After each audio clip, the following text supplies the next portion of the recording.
আসসালামু আলাইকুম গাইস, আমি আইয়ুব খান আবারও নতুন একটা রান্নার রেসিপি নিয়ে আপনাদের সামনে হাজির হলাম।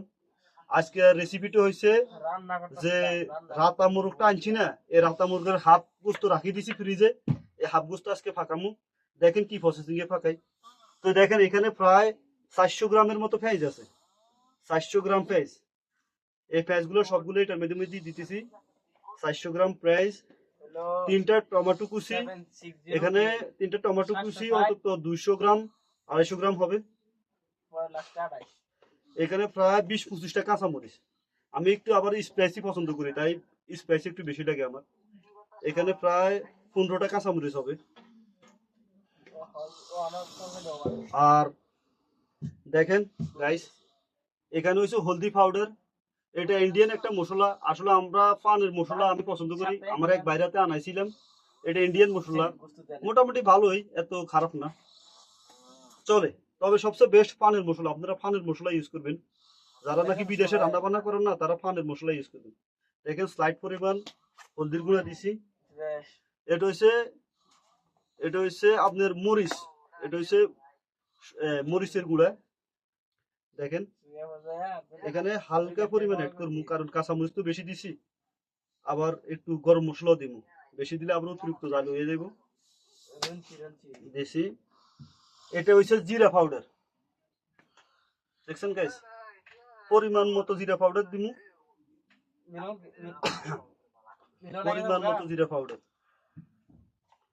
আর এটা হচ্ছে মিক্স পাউডার। এখানে এভরিথিং মিক্স, দেখছেন এভরিথিং মিক্স, সব ধরনের মিক্স পাউডার এখানে আছে। আচ্ছা রান্না করো ভাই।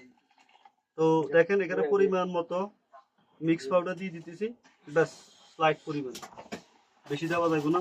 মশলা বেশি খেলেও আবার গ্যাসের সমস্যা করে। এটা হচ্ছে নমক, এখানে পরিমাণ মতো লবণ দিতেছি। দেখছেন, পরে আবার ঝোল টেস্ট করে আবার লবণ দেওয়া হবে।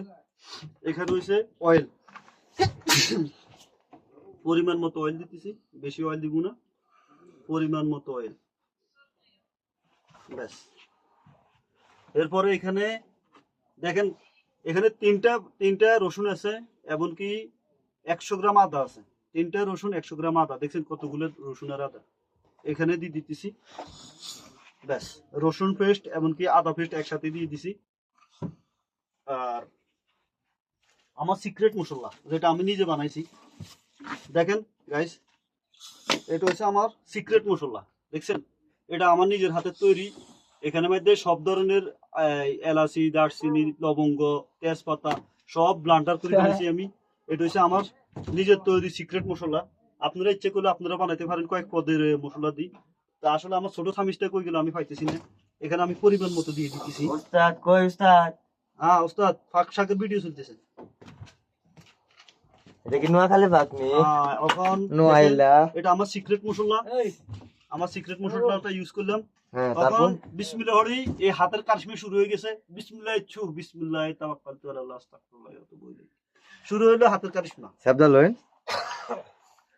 তো গাইস দেখেন, এখন আমি মেরিনেশন করতেছি আল্লাহর নামে। কি করতেছেন? আপনাদের সাথে একটা কথা বলি, যে টাইমে আপনারা ফাঁক করবেন ওই টাইমে আপনারা সর্বসময় বিসমিল্লাহ পড়ি সর্বপ্রথম ওযু বানাবেন। ওযু বানাবার পরে বিসমিল্লাহ পড়ে আল্লাহর নামে ফাঁক শুরু করবেন। দেখবেন আপনাদের ফাঁক অনেক সুস্বাদু হবে, এমনকি আপনাদের ঘরের মধ্যে অনেক অনেক মনে করতে বরকত আসবে। সবসময় ওযুর সহিত ফাঁক করার চেষ্টা করবেন। তো দেখেন গোস্তর কালারটা ওখানে কিভাবে হয়েছে, দেখছেন মাইক কমপ্লিট হয়েছে, দেখছেন গাইস, ব্যাস। এখন 20 মিনিট রেখে দিবেন ফ্রিজের ভিতরে। ওকে গাইস, তো রান্নার ভিডিও বাকি অংশ দেখার জন্য আমার চ্যানেলটা সাবস্ক্রাইব করেন, আমার সাথেই থাকেন। জাযাকাল্লাহ খাইর। আসসালাতু আসসালামু আলাইকা ইয়া রাসূলুল্লাহ, আসসালাতু আসসালামু আলাইকা ইয়া হাবিবাল্লাহ।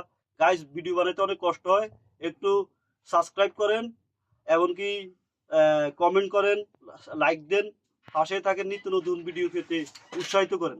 ওকে, আসসালামু আলাইকুম ওয়া রাহমাতুল্লাহি ওয়া বারাকাতুহু।